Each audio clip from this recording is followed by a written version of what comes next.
Nós estamos falando do nosso encontro, do nosso programa de hoje, sobre a família, falando sobre vocação. E agora, em específico, no tema da nossa pregação, a vocação do matrimônio. O padre Rafael vai falar com a gente novamente. Vem para cá, padre. Vamos acolher mais uma vez o padre com uma salva de palmas, minha gente. Isso. A vocação do matrimônio. É engraçado, né, padre? Dá um segundinho só, diretora. Não vou roubar muito tempo, não, que eu gosto de conversar muito, viu? Não, mas o problema é lá, é o nosso time, né? Mas, às vezes, quando a gente fala de vocação, as pessoas só pensam que é padre e freira, né? Verdade. Então, vamos entender que não é só isso. Com Tudo certeza. É vocação e matrimônio também Com é uma certeza. vocação, né? É. Coragem, padre. Por enquanto, então, obrigado. Então, Tudo vamos bem. refletir a vocação do matrimônio. Daqui a pouco nós vamos celebrar a Eucaristia e o Evangelho de hoje nos fala do chamado de Jesus, não é? Aos discípulos, aos primeiros apóstolos, e por isso a temática de hoje, digamos, desse domingo, está voltada também para o tema da vocação. Em primeiro lugar, é importante a gente recordar que pelo batismo todos nós somos chamados. A primeira vocação que todos nós aqui temos, e é a vocação universal para cada um de nós, independente se somos padres, se somos casados, solteiros, né? Se somos jovens, crianças, adultos, idosos, né? A vocação de todos nós é a vocação universal à santidade, que nós recebemos pelo nosso batismo. Todos nós, não é? Vocês que estão aqui, quem está em casa, essa vocação à santidade, que significa nada mais, nada menos que seguir nosso Senhor, seguir os seus passos, seguir as suas palavras, os seus mandamentos. Essa é a primeira vocação. A partir dessa vocação, nós vamos procurar então a nossa vocação específica. Então, a gente está falando de uma vocação universal que é comum a todos nós que somos batizados, que escutamos a voz de Jesus, né, e que procuramos segui-lo, e pelo batismo, como eu dizia mais cedo aqui, nós entramos nessa caminhada na vida da igreja, no seguimento de Jesus Cristo, e nós pouco a pouco também vamos descobrindo qual é a nossa vocação específica, né? Então muitos de nós vão encontrar a sua vocação por diversos caminhos, diversos serviços também no seio da igreja, mas nós temos aquelas que, em relação às quais nós temos um sacramento. Aí nós estamos falando da vocação, padre Adilson acabou de nomear, a vocação sacerdotal, a qual é ligada a um sacramento, a celebração de um sacramento, já vou voltar a esse tema do sacramento, né? E a vocação matrimonial, a qual também está ligado um sacramento, né? O sacramento do matrimônio. Mas é óbvio que nós temos tantas vocações no seio da igreja, né? Nós podemos falar também de carismas, de ministérios, que Deus atribui a cada um de nós para que possamos servir a esse corpo. São Paulo já falava disso lá na sua carta aos Coríntios, né? Esse corpo de Cristo que somos nós, feito de muitos membros, que somos nós. Cada membro, dizia também, né? Diziam as reflexões de Santa Teresinha, cada membro é diferente, cada membro também, né, traz a sua contribuição. Cada um de nós tem um papel importante no seio da igreja, né? E formamos um corpo. E as vocações, elas existem uma em face da outra. Não são vocações isoladas. Elas só têm razão de ser diante das outras vocações. A vocação sacerdotal só tem razão de ser diante da vocação de todo fiel leigo batizado em Cristo, não é? Nossa vocação sacerdotal não tem razão de ser de modo isolado. A vocação matrimonial também, ela tem razão de ser em relação ao corpo da igreja, não é? É importante que a gente fale de vocação matrimonial. Por quê? Por mais que todos nós fomos criados, homens e mulheres, já com essa abertura para a união, o padre Eduardo lembrava aqui mais cedo, não sei se vocês se lembram, não é? Ou seja, o casamento em si mesmo é algo natural, porque Deus criou o homem e a mulher já abertos para essa união. Porém, vai dizer a nossa doutrina, a doutrina da igreja, esse dado natural foi elevado à condição de sacramento por Jesus Cristo. não é? Ou seja, ele foi colocado dentro de um contexto de profunda relação, não é? Sob a graça, não é? De profunda relação com Deus, sob a graça de Jesus Cristo, a graça salvífica. O que eu quero dizer com isso? Né? São muitos elementos, porque todo sacramento é para a nossa salvação. Todos os 7 sacramentos da igreja são para a nossa salvação. O sacramento, diz a nossa fé católica, é a ação de Jesus Cristo no corpo da igreja que somos nós, e por meio do corpo da igreja que somos nós, não é? Por meio do sacerdote, mas por meio de cada um de nós, porque também, não é? São os pais que trazem os filhos para serem batizados, são as famílias que preparam também. Então, ou seja, toda a preparação para a vida sacramental, ela é vivida por todos nós, não é papel só do padre, não é? Mas todos nós temos uma responsabilidade. Então, ou seja, todos os sacramentos são para a salvação. A nossa salvação é graça de Jesus Cristo atuando em nós para a nossa salvação. Isso significa o quê? Que o sacramento do matrimônio também é para a salvação do casal. Não é só uma bênção. Infelizmente, nós deixamos o sacramento do matrimônio, aquela celebração bonita do casamento na igreja, cair um pouco no sentido de uma bênção. Uma bonita bênção na igreja, que vai ficar marcada, né, no álbum de fotos, no registro. Alguns até dizem assim, quem não tem muita fé, quem não está muito aí para uma vida a dois que dure, dure o quanto for possível, dure o quanto durar. O importante é fazer uma festa muito bonita e que fique lá no álbum de recordação, não é? Mas se não durar depois, não tem problema, a gente fez a festa. Então nós deixamos esse sacramento cair um pouco no significado de bênção, não é? Uma bênção muito bonita, mas não é só isso. Não é só isso. Primeiro, vamos recordar, a união do homem e da mulher no seio da igreja é uma resposta a um chamado de Deus, porque todo homem e mulher se sentem atraídos para se unirem. Isso aí é fato, né? Não precisa ser cristão para viver isso. Todo homem e mulher se sentem atraídos para viver uma vida a dois e caminhar juntos, não é? E até abertura à vida também, na grande maioria dos casos, não é? Ou seja, todo homem e mulher tem essa inclinação natural. Agora, a partir do momento que nós temos fé e fazemos uma experiência com Jesus Cristo, nós vamos pedir a Deus que essa união natural seja marcada pela presença de Deus. E por isso é uma resposta: Senhor, nós podemos nos unir naturalmente, porque fomos criados assim, nessa diferença profunda que marca toda a humanidade, que é impossível de ser negada, ainda que a gente tenda a outras configurações. A diferença sexual é impossível de ser negada, nós dependemos dela, e ainda continuamos a depender, mesmo quando a gente vai para o laboratório fazer reprodução assistida, não é? Continuamos a depender da diferença sexual. Nós não podemos fugir dela, em todo caso por enquanto, mas acredito que ainda vai continuar sendo assim. Então, ou seja, essa união que é natural, nós queremos apresentar a Deus, mas porque sentimos um chamado. Agora, para sentir esse chamado, é preciso também deixar o coração aberto, não é? Para ouvir a Jesus Cristo e dizer: olha, vem, coloca a tua união natural de homem e mulher na presença de Deus, sob o sinal de Deus, sob o sacramento, que nós podemos traduzir como um sinal sagrado, uma marca sagrada, né? Coloca essa tua união sob esse sinal de Deus e caminhe, não é? Caminhe sempre na presença de Deus por meio da oração, por meio do diálogo com Deus. A gente costuma dizer na igreja o quê? Que o casamento religioso para nós não é a união somente do homem e da mulher, é a união entre o homem, a mulher e a presença do próprio Deus. Não é assim? Já ouviram isso? É a união do homem e da mulher e do próprio Deus, porque de fato, né, não há mais somente essa união natural, mas uma união com o próprio Deus. Padre Roberto agora há pouco dizia com muita ênfase, não é? O seu marido não é o tudo, não é? A sua esposa não é o tudo. Não façamos uma idolatria do outro. A gente costuma dizer também: não esperemos que o outro preencha totalmente o nosso coração, porque é difícil, não é?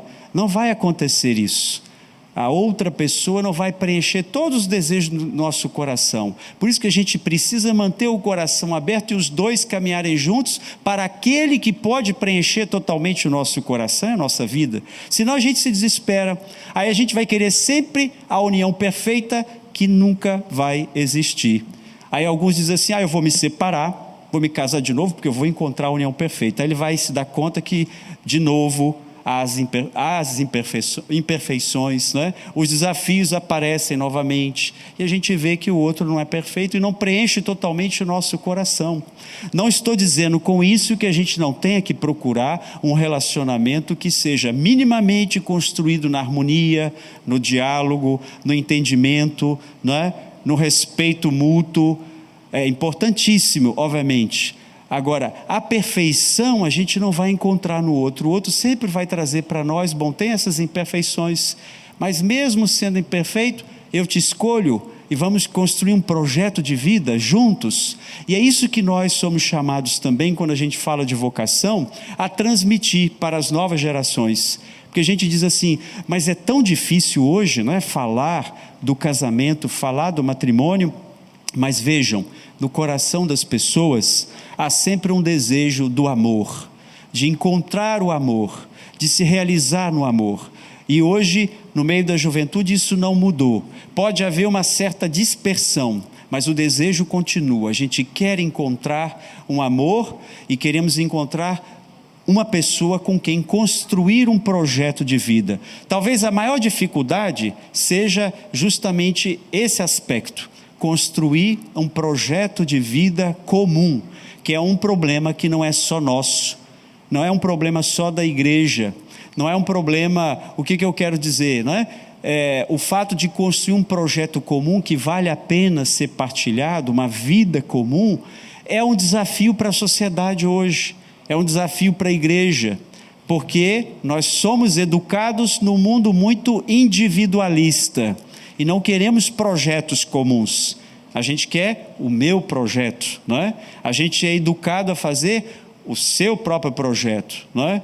Faça o seu projeto e siga a sua vida. Isso aí fora é assim mesmo. Então você conquista a sua vida e siga o seu rumo. Nós somos pouco educados a vivermos de fato a vida em comum, a fazermos projetos comuns, a pensar no meu bem, mas a pensar no bem de quem está do meu lado também. No caso do casal, não é? Já começa pelo casal, mas no caso da família, qual é o bem não só para mim, para os pais, não é? Para o pai, para a mãe, mas para os meus filhos? Qual é o projeto que nós temos que seja um projeto comum, não o meu projeto que está só na minha cabeça, não é? Eu já decidi tudo e todo o resto da família, o meu cônjuge deve seguir e o resto também. Não, é um projeto que deve ser construído juntos, não é? Participativo. Então esse desafio da vida comum, da vida partilhada, é algo que está aí fora, não é só um problema da igreja. O Papa Francisco, naquele texto que eu citei mais cedo, a Alegria do Evangelho, o número 66, depois vocês podem procurar lá, eu gosto muito desse número. Ele diz assim: a família é uma comunidade de vida que passa por uma grande crise, não é? Mas não só ela, outras comunidades estão passando por crises também, porque a vida em comum está em crise. A nossa vida em comum foi muito minada por esse individualismo perverso que circula e que é veiculado muitas vezes, não é? E porque é um desafio também, é verdade, viver a dois é um desafio, viver a três mais ainda, não é? Quando aparecem os filhos que não são iguaizinhos aos pais, né? A gente sabe disso, a gente acha que os filhos vão ser cópia de um ou do outro, né? Nada a ver, não é? E aí, quando a gente se depara com os filhos, e a gente costuma dizer assim, né? Na vida em família, Papa Francisco até diz, né? Na vida em família a gente aprende a se pertencer uns aos outros. Nossa, se a gente fala isso aí fora, o pessoal vai dizer, mas loucura, eu pertencer aos outros? Jamais. Mas quando a gente tem vínculos familiares, a gente se pertence, num certo sentido. Não que a gente vai ficar submetido um ao outro, não é? Que alguém da casa domina os outros, de uma forma que venha a diminuir os outros. Não é isso. é um vínculo de pertença que constrói a nossa identidade. Eu pertenço àquela história, eu pertenço àquela família, eu pertenço àquele lugar, as minhas raízes são aquelas. Estão me entendendo? É aí que a gente entende como é que a família é importante para combater também esse individualismo perverso que está aí. E graças a Deus a família tem feito isso. Vocês sabem que na década de 70 foi muito divulgado um livrinho, ficou famoso, que dizia que a família morreria. Na década de 70, depois da Revolução Sexual, né, em 68, aí surgiu um livro que dizia: a família vai morrer. Só que hoje, até aqueles mesmos que diziam lá atrás, né, eu trabalho com professores assim, que diziam lá atrás que a família morreria, dizem: não, a família não morreu. A família tem uma capacidade de plasticidade, né, de se adaptar ao tempo e às situações, e ela vai superando uma série de situações, dificuldades, não é? É claro, a gente vive também outras experiências familiares, não é? E nós vamos também aprendendo com o tempo, mas a família não morreu, a família está por aí, não é? A família continua por aí e é de fato um lugar que nos ajuda a viver a comunhão e nos provoca a comunhão. Então, retoma um pouco, não é? Essa vocação, a vocação para o matrimônio. Papa Francisco retomou isso no texto sobre a família, a alegria do amor, Amoris Laetitia, né? Retomou essa ideia de que temos que pensar o matrimônio como chamado. Deus chama. Ah, mas Deus me chama para casar, mas eu naturalmente já sou inclinado ao casamento. É isso, é verdade. Mas Deus te chama a ter um casamento no seio da igreja, não é? Como sacramento. Esse é um chamado. Então eu tenho que ouvir esse chamado e tem que ser um encontro pessoal. Não pode ser só porque a tradição, porque meu pai se casou, porque minha mãe se casou na igreja, meus avós se casaram também, então eu vou me casar. Não é o suficiente. Faz parte também, a tradição faz, mas é importante o encontro com Jesus Cristo. Não, porque nós nos encontramos com Jesus, ouvimos esse chamado e queremos nos casar então no seio da igreja. Por isso que a igreja está pensando cada vez mais em mudar a sua preparação para o matrimônio, não é? Estar mais atenta sobre o modo como nós estamos transmitindo, não é? Essa mensagem sobre a preparação sobre o matrimônio, não é? E tem coisas aí que estão vindo para nos ajudar nesse sentido. É um desafio? Claro que é um desafio, porque quando a gente fala em preparação, as pessoas têm medo, porque não querem ir para a igreja fazer um percurso, não é? Se preparar, estudar. Mas por que eu deveria estudar para me casar? Não é? Mas justamente porque deveria ser um caminho de aprofundamento da minha fé, de entendimento do que significa o sacramento do matrimônio, não é? Como ação salvífica de Jesus, ação que salva, não é? A vida de família, e por isso um caminho quase que no estilo catecumenal, quer dizer, catecumenal, aqueles que fazem o caminho para serem batizados, os adultos, né? Os catecúmenos que fazem esse caminho para também receberem o batismo, fazem um caminho que às vezes dura 9 meses, no mínimo 6 meses. Em alguns países da África chega a durar 3 anos, não é? Então vejam, quem vai ser batizado se prepara 6 meses a 1 ano. Quem vai ser padre se prepara no mínimo 6 anos. Quem vai se casar, nós nos contentamos em fazer uma preparação de um sábado à tarde, de várias palestras seguidas, que às vezes não dá para entender muito bem, né? Então é preciso que a gente mude isso um pouco, para tentar aprofundar o sentido verdadeiro do chamado matrimonial, do que significa, de fato, abraçar o matrimônio, o sacramento na igreja, que está ligado com o chamado também de ser família cristã, não é? Que é outra coisa que a gente tem que colocar juntos e que durante muito tempo ficou separado. A gente só pensou o casamento, esquecemos de pensar a família nas reflexões, não é? Daqueles que estudam, não é? Na chamada teologia. Pensamos muito no matrimônio, pensamos nos aspectos canônicos, legais, o matrimônio tem que ser assim, assim, assim para ser válido, mas esquecemos da experiência com Jesus. Ou seja, o sacramento é a experiência com Jesus que salva. Aí quando eu falo isso para os casais, arregalam os olhos assim, porque eu sempre digo, né? O sacramento do matrimônio é para salvar o seu casal, assim como o batismo é para salvar a nossa vida. E por isso deve ser atualizado sempre. Pedir a Deus que o sacramento do matrimônio seja reavivado. E é importante que a gente não celebre o aniversário de casamento somente nas bodas. A gente só vai lá para pedir ao padre: ó padre, vou celebrar 25 anos, bonito, maravilha, continue fazendo assim, não é? Aos meus 50 anos, bonito, muito bom, faça assim também. Porém deveria ser todos os anos, e a igreja permite isso. No ritual de celebração do sacramento do matrimônio tem lá um ritual para a bênção de aniversário de casamento, que nós padres quase nunca fazemos. Fazemos às vezes quando vem os 25 anos, 50 anos, não é? Mas tem lá o ritual da bênção de aniversário, e não está escrito que é somente para os 25, 50 ou 60 anos.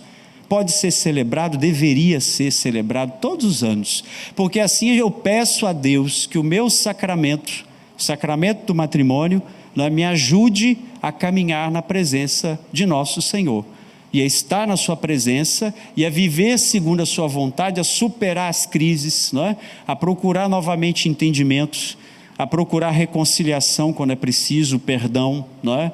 A procurar a se deixar mover pela ação de Jesus Cristo, para se aproximar novamente dele, não é? E por ele ao Pai, pela ação do Espírito Santo. Então é importante que a gente renove a nossa visão também do sacramento do matrimônio, para não ser só aquela coisa muito formal. Aí eu vou lá na secretaria da igreja, vou marcar o casamento da minha filha para tal dia, aí marcamos a data, organizamos toda a estrutura da festa, quando pode se fazer festa, né, ou ao menos alguma coisa, mas a preparação ficou de lado. A gente fez uma preparação talvez muito rápida, aquilo que se chama, né, o curso de noivo, não é? O curso de noivos, o cursinho de noivos, não é? Que é uma linguagem que se tenta superar, mas a gente não conseguiu. A gente ouve ainda essa linguagem, não é? A gente deveria adotar a linguagem preparação, não é? E não um curso assim que se faz em meio-dia e pronto, acabou. Porque é muito importante para nós. Porque é muito importante para nós a gente redescobrir tudo isso. E de fato experimentar. Não é? Quem está aqui, que já é casado, quem está em casa nos acompanhando, não é? Eu acredito que é importante a gente ter essa perspectiva de pedir a nosso Senhor: Senhor, né, que o meu sacramento, que o sacramento, que é o sinal sagrado, a ação de Jesus na minha vida, se renove, e que eu seja renovado por Ele, que eu seja salvo por Ele, não é? A minha vida precisa de um novo vigor, a vida de casal e a vida de família. Vamos lembrar mais uma vez, não fechar só no casal, não é? O casal se abre com a chegada dos filhos também, é muito importante. Por isso que a igreja insiste que uma das condições de validade do sacramento é essa abertura à vida. Eu sei que pode haver alguns bloqueios algumas vezes, mas aí fazer também um acompanhamento, se fazer ajudar. Quais são os motivos, quais são os bloqueios? É diferente de quem tem dificuldades para ter filhos, aí é outra coisa, não é? Mas a igreja propõe que haja essa abertura justamente porque a vida a dois não se basta, a gente se abre, não é? Já que o casamento, o matrimônio, a família, melhor dizendo, já que a família foi comparada com a relação da Santíssima Trindade por São João Paulo II, uma novidade, não é? Por parte de São João Paulo II, que nem Santo Agostinho lá atrás teve a ousadia de fazer. Mas por que João Paulo II fez isso? Essa comparação com a Trindade? Porque nosso Deus é comunhão, é uma relação de pessoas, e é constitutivo da nossa natureza humana experimentarmos e vivermos a relação, e a família vive isso desde a sua criação. As relações familiares nos colocam naquilo que é próprio nosso, as relações humanas, né? E nos abrem para outras relações também, porque a família não se fecha. Uma vez, dando uma formação para um grupo de padres, um padre disse assim: mas essa ideia de família como célula da sociedade é uma ideia muito fechada.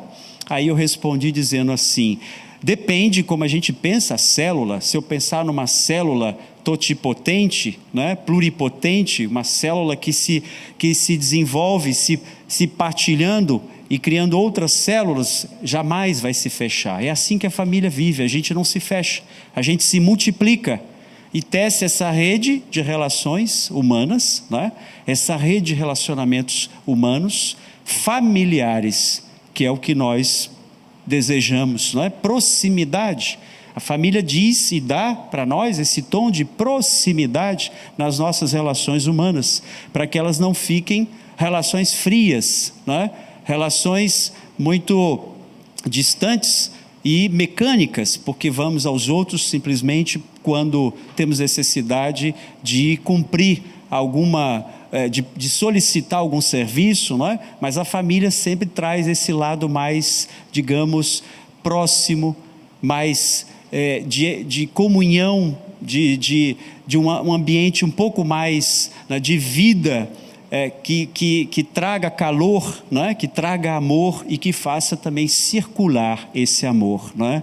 Alguém disse, não é? A família vive o amor, é chamada a viver o amor e é chamada também a fazer circular esse amor na sociedade que precisa tanto. Nós precisamos fazer circular esse amor. Nós vivemos também os desafios, dizíamos mais cedo aqui, não é? As provações, mas nós vamos aprendendo também a lidar com as provações e o amor também, não é? Aprende a lidar com as provações e superá-las e assim também fazer com que em sociedade a gente consiga superar também essas provações. Então vejam que vocação para o matrimônio, a vocação do matrimônio é um chamado, não é? Que muitos jovens, rapazes e moças podem ouvir quando se aproximam, quando ouvem em primeiro lugar esse chamado de seguir a Jesus. Como eu dizia lá atrás, o primeiro chamado é o chamado à santidade, é o chamado universal à santidade que é de todos nós. Aí eu ouço esse chamado, respondo a nosso Senhor, sigo o nosso Senhor e depois vou dizer, não, mas espera aí, eu quero me casar. Mas tem que ser seguindo o Senhor. Eu quero o matrimônio, eu quero o sacramento do matrimônio. Ou eu quero me consagrar, quero ser um sacerdote, né? Então vou receber o sacramento ministerial, o sacramento, né, sacerdotal, ou eu quero me consagrar de outro modo. Como eu disse também, as vocações na igreja não se limitam aos 2 sacramentos do matrimônio, né, ou da vida sacerdotal, mas há outras vocações também no seio da igreja, de vida consagrada, de outras expressões. Então nós seguimos assim o sacramento. Importante que a gente recorde, sacramento, não é? Esse sinal sagrado, essa ação de Deus que é colocada sobre nós, para aquelas que recebem o sacramento no seio da igreja, marca a nossa vida. Não é qualquer bênção, não é qualquer bênção que a gente recebe, não é? As bênçãos a gente pode receber, a gente pode pedir ao sacerdote, não é? Que nos abençoe, mas o sacramento é um compromisso, é a resposta. Receber o sacramento, não é? É justamente responder ao chamado que Deus me faz naquela vocação matrimonial. Então vejam como que para nós, para a gente transmitir isso também para as novas gerações, é importante que a gente convide os mais novos, os mais jovens, a fazer essa experiência com Jesus, né?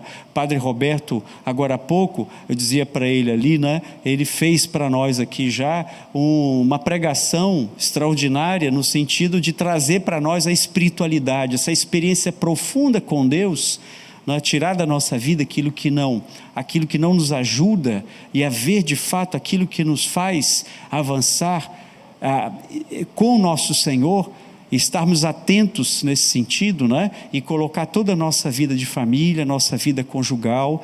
Agora, é um aprendizado, obviamente, não é? Um aprendizado contínuo, um aprendizado de cada um de nós, sobretudo para quem já se casou. Tanto é que agora também a preocupação, a gente falava muito sobre a preparação para o matrimônio, para a vida familiar, a gente tocava em 3 etapas, não é?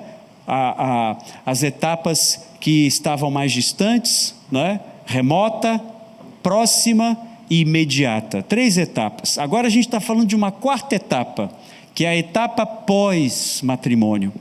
Porque muitas vezes a gente fazia preparação, né? E como eu dizia que agora há pouco, às vezes a preparação curtinha, rápido, né? Uma vez ouvi uma pessoa dizer assim: pode fazer a preparação, vai ser rapidinho, você vai ver, vai passar tão rápido que nem vai se dar conta. Eu falei, mas que coisa, aí a gente nem aprofunda, não é? Não estamos aprofundando nada daquilo que está sendo transmitido.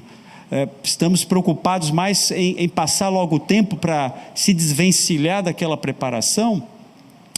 Então é importante para nós, de fato, estarmos mais atentos a esse aspecto, não é? De uma boa preparação e um bom acompanhamento também pós-matrimonial, que é uma 4ª etapa que está vindo agora, não é? Cada vez mais para a atenção, a nossa atenção, a atenção de uma pastoral familiar, para quem está ligado à pastoral familiar, atenção para os grupos, movimentos, serviços que trabalham com a família, não é? O acompanhamento pós-matrimonial. Não é porque casou, pronto, pode ir embora, está solto, mas continuar um acompanhamento, a proximidade com a comunidade, a proximidade com outros casais, com grupos de casais, não é? Com fraternidades de famílias, que é importante para a gente poder justamente se ajudar nessa caminhada da vivência, no caso daquelas que recebem, né, o sacramento do matrimônio. E para quem está se preparando também é fundamental, mesmo quem está se preparando, quem está ainda pensando, os mais jovens, não é? Ou quem já convive. A gente sabe que no Brasil tem um grande número de conviventes, aumentou muito nos últimos anos, não é? Há muitas pessoas que convivem e muitas às vezes não querem dar o passo em relação ao casamento, por uma série de razões, às vezes financeira, às vezes porque tem medo, não é? Não vou dar o passo. É ajudar essas pessoas também a ter um encontro com o nosso Senhor, a fazer esse caminho de experiência com Jesus, para dizer, não, vale a pena sim, vale a pena. É claro que tem alguns que têm alguns impedimentos, já foram casados, aí também ver como é que a gente pode caminhar no seio da igreja, sendo acolhido também nessas situações. É importante para nós. Então, queridos irmãos e irmãs, a gente está se aproximando da celebração da Santa Missa, o sacramento da Eucaristia. Quem aqui já recebeu o sacramento do matrimônio, também coloque como intenção. Mais cedo eu propunha a intenção, né? Algumas intenções para vocês. A intenção, por exemplo, de pedir a Deus por aquela situação que mais me angustia e que mais me traz desesperança, para pedir a esperança, né? A temática mais cedo que a gente abordou aqui. E agora eu proponho a vocês também, aqueles que já são casados, que estão aqui ou em casa, que peça a Deus que renove o sacramento do matrimônio. O sacramento do matrimônio que você recebeu. Aqueles que estão pensando no casamento, peça a Deus também para ajudar a se preparar. Aqueles que têm uma situação um pouco delicada, no sentido de, bom, eu já fui casado, tenho uma situação de nulidade, coloque nas mãos de Deus também, para que Deus também vá encaminhando, vá mostrando como lidar com essa situação, não é? Aqueles que receberam o sacramento do matrimônio, mas por uma série de circunstâncias se divorciaram, mas que caminham hoje no seio da igreja, não é? Com uma nova situação familiar, que também agradeçam a Deus, porque são elementos importantes na vida, daquilo que foi vivido quando recebeu o sacramento, mesmo no primeiro matrimônio. Então é importante a gente colocar tudo isso nas mãos de Deus, pedindo a Ele que renove tudo isso em nós, não é? A gente pode, nesses minutinhos que nos são concedidos ainda, não é? Recordar. É importante que a gente se forme, tá? Aqui a gente está propondo com a TV um curso de acompanhamento e aconselhamento conjugal e familiar, que é um curso em parceria com a Universidade Católica do Salvador e com o Instituto da Família. Vocês podem procurar lá depois no EAD, deve estar aparecendo aí também no vídeo, para quem quiser, quem puder fazer, seria muito bom e importante para a gente se ajudar. Então vamos pedir a Deus isso, pedir essas graças, pedir que Ele nos ajude, que o sacramento possa, de fato, ser essa ação sagrada de Deus na nossa vida, e que Deus agindo em nós, no casal, haja também na família, mas não só na família, nas pessoas que estão à nossa volta, não é? A gente que recebe a graça, a gente tem que levar a graça também para os outros. Louvado seja nosso Senhor Jesus Cristo. Para sempre seja louvado. Vamos dar uma salva de palmas para o Padre Amém. Rafael. Amém. Obrigado, Padre. Muito boa também a pregação. Espera um pouquinho, deixa eu só falar rapidinho. Dá um segundinho só. O senhor citou o Papa João Paulo II, né? São João Paulo II. Ele foi um dos grandes defensores da família, né? E eu nunca me esqueço, em um dos encontros mundiais da família, que ele disse, justamente no sentido da célula, Isso. Uma sociedade onde a família está doente é uma sociedade doente. Nunca me esqueço disso. Então, vamos ter a nossa família sadia, né? Isso. Para que a nossa sociedade também se torne sadia. Com Obrigado. certeza. Mais uma vez, uma salva de palmas para o Deus Padre. abençoe. Obrigado, Padre. Amém.